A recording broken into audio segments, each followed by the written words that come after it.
చివరికి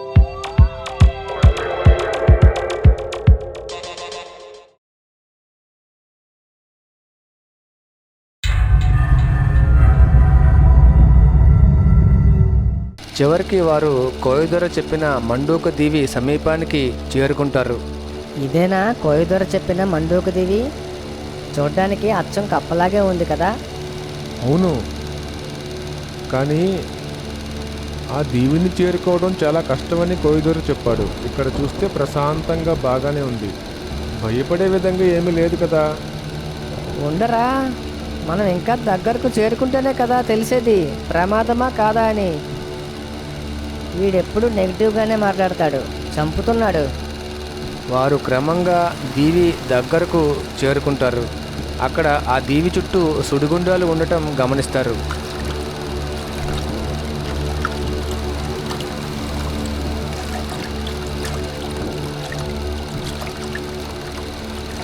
ఒరేయ్, అక్కడ దీవి చుట్టూ సుడిగుండాలు ఉన్నారా?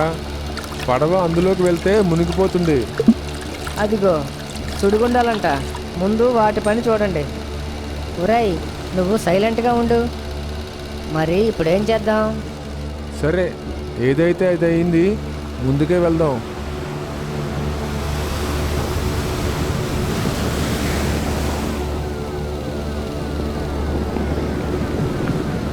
అందరూ బ్యాగులు తగిలించుకుని పడవను గట్టిగా పట్టుకోండి.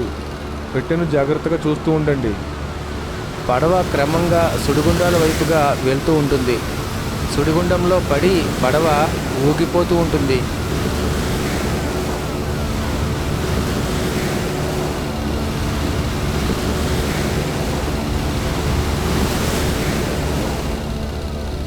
చాలా ప్రమాదకరంగా ఉందిరా, అందరూ దూకేయండి. ఒడ్డుకు ఈదుకుంటూ వెళ్దాం.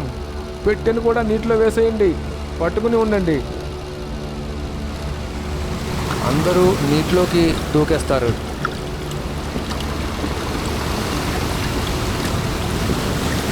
పడవ గిరగిరా తిరుగుతూ నీటిలో మునిగిపోతుంది. వారు ఈదుకుంటూ ఒడ్డుకు చేరుకుంటారు. ఒరేయ్, పడవ నీటిలో మునిగిపోయింది, మనం తిరిగి వెళ్ళడం ఎలారా? మన దగ్గర రాక్షసుడు ఉన్నాడు కదా, అతను రక్షిస్తాడేమో చూద్దాం. పెట్టెను త్వరగా ఒడ్డుకు లాగండిరా. లాగండ్రా.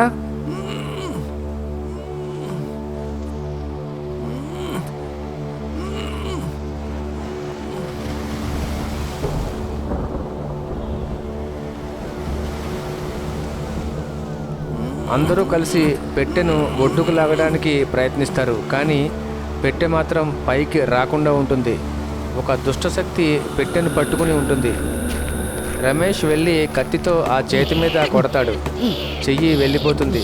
పెట్టెను అతి కష్టం మీద అందరూ కలిసి ఒడ్డుకు లాగుతారు. అమ్మయ్యా, మనం ఎలాగో మండూక దీవికి వచ్చి చేరుకున్నాం. వీడు చూడు, ఏదో ఇంటికి చేరుకున్నట్టు రిలాక్స్ అవుతున్నాడు. మనం దెయ్యాల నోట్లో తలలు పెట్టి ఉన్నాం. ఏ వైపు నుంచి ఎలాంటి దెయ్యం దాడి చేస్తుందో తెలియక భయపడుతుంటే వీడొకడు. అందరూ పదండి, ఈ మ్యాప్ ప్రకారం ముందుకెళ్దాం.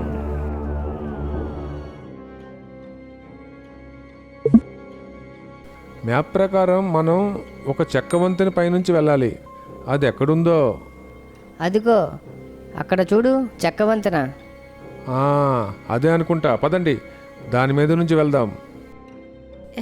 అమర్ ముందుకు కదలడానికి పెట్టెను లాగుతాడు, కానీ అది రాదు. బాబోయ్! ఒరేయ్, పెట్టెను ఒక ఎండిపోయిన చెట్టు పట్టుకుని ఉందిరా, ముందు కదలడం లేదు, గట్టిగా పట్టుకుంది. రమేష్ కత్తితో ఆ చెట్టుపై కొడతాడు. దీంతో అది తెగిపోయి కీచుమని శబ్దం చేసుకుంటూ వెళ్ళిపోతుంది. రమేష్ ముందుకు కదులుదామనుకునేసరికి పడిపోతాడు. చేతిలో కత్తి దూరంగా పడిపోతుంది. అబ్బా! ఒరేయ్, నన్ను ఆ చెట్టు వేర్లు పట్టేసుకున్నాయి. తొందరగా ఆ కత్తిని తీసుకురండి. జయంత్ ఆ కత్తిని తేవడానికి ముందుకెళ్తాడు. కానీ ఒక చెట్టు ఓడ ఆ కత్తిని పట్టుకోవడానికి వస్తుంది. తొందరగా వెళ్ళరా, ఆ కత్తిని పోగొట్టుకున్నామంటే మనం ప్రాణాలతో తిరిగి ఇక్కడి నుంచి వెళ్ళలేము. జయంత్ వేగంగా వెళ్ళి ఆ కత్తిని తీసుకుని వస్తున్న చెట్టు వేర్లను నరికేస్తాడు. రమేష్ను పట్టుకుని ఉన్న చెట్టు వేర్లను కూడా నరకడంతో వారు క్రమంగా ముందుకు కదులుతారు. మొత్తం మీద మనల్ని అక్కడికి చేరుకోకుండా చేయడానికే దెయ్యాలు ఇన్ని రకాలుగా ప్రయత్నిస్తున్నాయి. ఒరేయ్, చీకటి పడేలోగా మనం అక్కడికి చేరుకోవాలి, లేదంటే దెయ్యాలు మన మీద దాడి చేస్తాయి, అందులోనూ నా మీద ఎక్కువగా చేస్తాయి. నువ్వు భయపడకురా, మనం అలాగే చేద్దాం. వాళ్ళు ఆ వంతెన వద్దకు చేరుకుంటారు.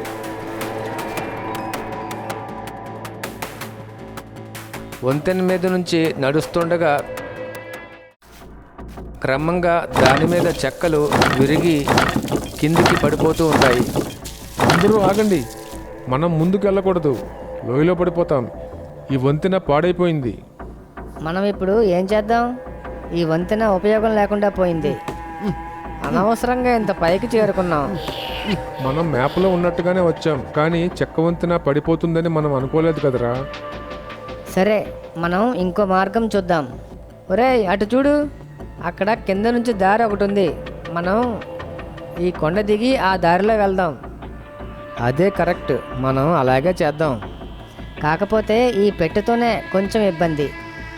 సరే పదండి, జాగ్రత్తగా వెళ్దాం. అందరూ కిందికి దిగి ఎదురుగా ఉన్న కొండను ఎక్కి వెళ్తారు. మనం ఇలాగే జాగ్రత్తగా వెళ్ళగలిగితే చాలు, ఆ మండూక గుహను తొందరగానే చేరుకోవచ్చు. ఈలోగా జయంత్ కొండ మీద నుంచి జారి పడిపోతాడు. పడిపోకుండా కొండ అంచును పట్టుకుని ఉంటాడు. ఒరేయ్ ఒరేయ్, రక్షించండి రా. వాళ్ళు జయంత్ను పట్టుకుని పైకి లాగుతారు, కానీ ఎంతకీ పైకి రాడు. వీడేంట్రా ఇంత బరువు ఉన్నాడు, మనం ఎంతమంది లాగుతున్నా పైకి రావడం లేదు. ఒరేయ్, నన్ను ఏదో పట్టుకుని కిందికి లాగుతుంది. నన్ను వదలకండి రా, పడ్డానంటే చేస్తాను. ఒరేయ్, ఇక్కడ చెట్టు ఓడలు జయంత్ గాడి కాళ్ళను పట్టుకుని ఉన్నాయిరా. వాడిని పైకి రాకుండా అవే అడ్డుకుంటున్నాయి. ఇప్పుడు ఎలారా? కత్తితో కొడదామంటే అందడం లేదు. సరే, నేను పక్కనే ఉన్న రాయి మీదకు దిగి దాన్ని నరుకుతాను, మీరు వెంటనే పైకి లాగేయండి. కత్తి జాగ్రత్త, పొరపాటున లోయలో పడిందంటే ఇక మనకు దొరకదు. రమేష్ రాయి మీదకు దిగి ఆ చెట్టు వేరును నరికేస్తాడు. వెంటనే వాళ్ళు జయంత్ను పైకి లాగుతారు. వాళ్ళు కొండ అంచును నడుస్తూ ఉంటారు. ఇంతలో వారికి ఒక శబ్దం వినిపిస్తుంది. అది క్రమంగా పెరుగుతుంది. రాళ్ళు దొర్లుతున్న సౌండు, పెద్ద పెద్ద రాళ్ళు దొర్లుకుంటూ మన మీదగా వస్తున్నాయిరా. పదండి పదండి, ఆ గ్యాప్లోకి వెళ్ళి దాక్కుందాం.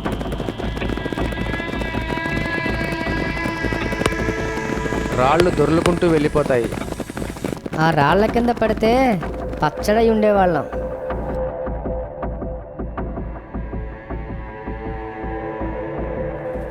అక్కడ దూరంగా ఒక గుహ దగ్గర చాలా దెయ్యాలు ఎగురుతూ ఉంటాయి. అక్కడ చూడండి రా, ఎన్ని దెయ్యాలున్నాయో, ఎలా ఎగురుతున్నాయో. మనం అక్కడికైనా వెళ్ళేది? అవునరా, మనం అక్కడికే వెళ్ళాలి. అన్ని దెయ్యాలు మనల్ని బతకనిస్తాయంట్రా. పర్లేదు, మన దగ్గర మంత్రించిన కత్తి ఉంది కదా. ఆ గుహ వద్దకు చేరుకుంటారు. వీరిని చూడగానే ఆ దెయ్యపు ఆకారాలు వీరిపై దాడి చేయడానికి ఎగురుతూ వస్తాయి. మమ్మల్ని చంపుదామని చావండి చావండి చావండి.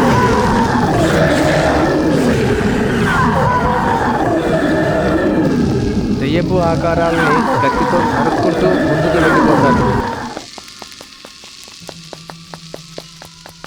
గుహ లోపలికి వెళ్ళడానికి దారి మూసుకుని ఉంటుంది. అడ్డంగా పెద్ద బండరాయి ఒకటి ఉంటుంది. మనం ఆ బండరాయిని పక్కకు జరిపితేనే గాని లోపలికి వెళ్ళలేం. పదండి, సాయం పట్టి పక్కకు జరిపేద్దాం. అందరూ సాయం పట్టి ఆ బండరాయిని పక్కకు జరుపుతారు. గుహలోంచి పెద్ద సంఖ్యలో గబ్బిలాలు ఎగురుకుంటూ బయటకు వస్తాయి.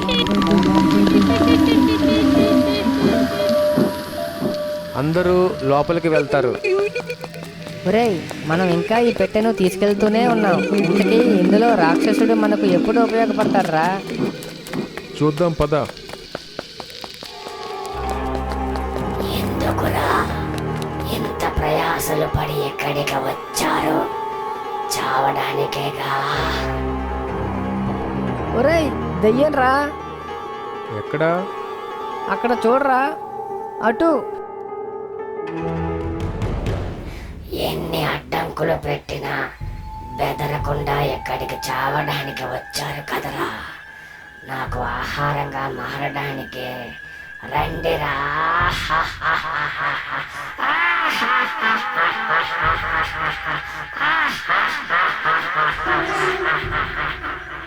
మనం నిజంగానే ఈ దెయ్యం చేతిలో చావడానికేనా అన్ని అడ్డంకులు దాటొచ్చాము? భయంగా ఉందిరా. అమర్, నువ్వు భయపడకు. మన దగ్గర కత్తి, పెట్టెలోని రాక్షసుడు ఉన్నారు. మనకు ఏమీ కాదు. రమేష్ కత్తితో ఆ దెయ్యంపై దాడి చేస్తాడు. వెంటనే కత్తికి కట్టి ఉన్న తాడు ఊడి పడిపోతుంది. ఒరేయ్, కత్తికి కట్టి ఉన్న తాడు ఊడిపోయిందిరా. దానికి ఉన్న శక్తులన్నీ పోతాయని కోయిదొరా మనకు చెప్పాడు కదా. దెయ్యం ఒకసారి చెయ్యి ఊపగానే అందరూ వెళ్ళి గుహ గోడలకు అతుక్కుపోతారు.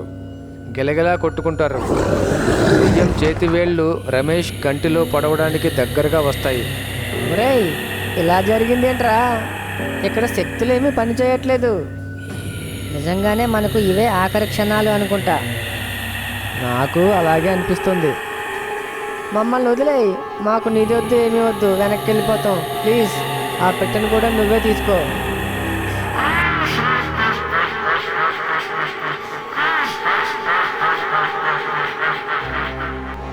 ఇంతలో పెట్టెలోంచి ఒక పొగలాంటిది బయటకు వస్తుంది. గుహ గోడకు వేలాడుతున్న వాళ్ళు దాన్ని చూస్తారు. ఆ పొగ క్రమంగా ఒక రాక్షసుడిగా మారుతుంది. ఆ రాక్షసుడు ఆ దెయ్యం చేతిని పట్టుకుంటాడు.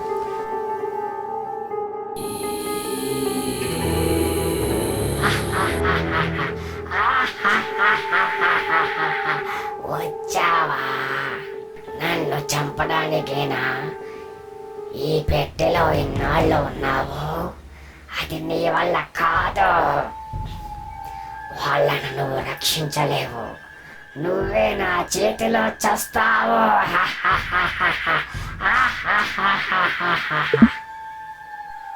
అంటూ రాక్షసుడి మీద మంత్రం ప్రయోగిస్తుంది. రాక్షసుడు కూడా ఎగిరి గుహ గోడకు అతుక్కుని పోతాడు. ఇదేంట్రా, రాక్షసుడు మనల్ని ఏదో రక్షిస్తాడన్నారు, మనలాగే బల్లిలా గోడకు అతుక్కుపోయాడు. అందరూ రాక్షసుణ్ణి చూస్తారు. నిన్ను చంపాలని ఎన్నిసార్లు ప్రయత్నించినా తప్పించుకున్నావు. చివరికి నా చేతిలో చావడానికన్నమాట. వీళ్ళతో పాటు వచ్చావు. నీకు చావు ఖాయం.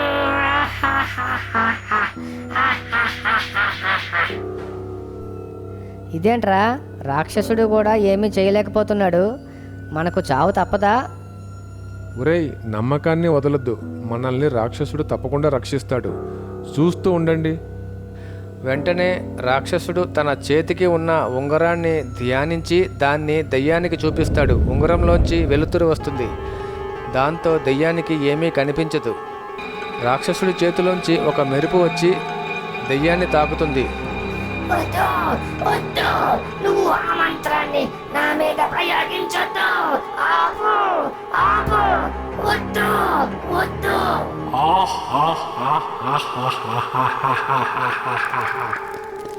దెయ్యం భస్మం అయిపోతుంది. వెంటనే గోడకు అతుక్కుపోయి ఉన్న ఆ నలుగురు కిందికి పడిపోతారు. అక్కడే ఉన్న ఒక రాతి గోడ ముక్కలుగా పగిలిపోతుంది. అందులోంచి ఒక బంగారు పెట్టె కిందికి పడుతుంది. ఇక మీకు ఏ అడ్డంకులు లేవు. మీకు ఎటువంటి ప్రాణహాని లేదు. అదే నిధి ఉన్న పెట్టే. దానికి ఒక తాడును కట్టి ఇస్తాను. దాంతో మీరు దారిలో దీవిలోని దెయ్యాల నుంచి ఎటువంటి ఆపదలు రావు. తాడు ఓడకుండా జాగ్రత్తగా చూసుకోండి. చాలు.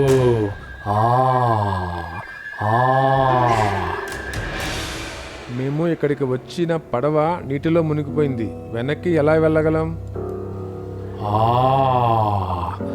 ఏం పర్వాలేదు. ఆ పడవ అక్కడే ఉంది.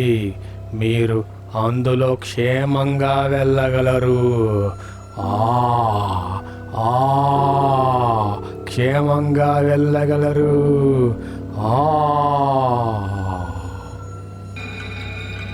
అంటూ రాక్షసుడు మాయమైపోతాడు. ఇక మనకు సమస్యలు తీరిపోయాయా లేదా ఉన్నాయా? ఇక మనకు ఏ సమస్యలు రావు. మనం జాగ్రత్తగా వెళ్ళడమే. అమ్మయ్యా, ఈ నిధి కోసం మనం ప్రాణాలు పణంగా పెట్టాంరా బాబు. మొత్తానికి నిధిని సంపాదించాం. ఇప్పుడు వీడి ముఖం వెలిగిపోతుందిరా బాబు. పదండి పదండి, మనం వెంటనే ఈ పెట్టెను తీసుకుని ఒడ్డుకు వెళ్ళిపోదాం. వాళ్ళు ఒడ్డుకి వచ్చేసరికి అక్కడ వారి పడవ కనపడుతుంది. అదిగోరా మన పడవ. అమ్మ, పదండ్రా పోదాం. మనం ఒకసారి కోయిదూరుని కలిసి వెళ్దాంరా. అందరూ పడవలోకి ఎక్కి ప్రయాణం మొదలు పెడతారు.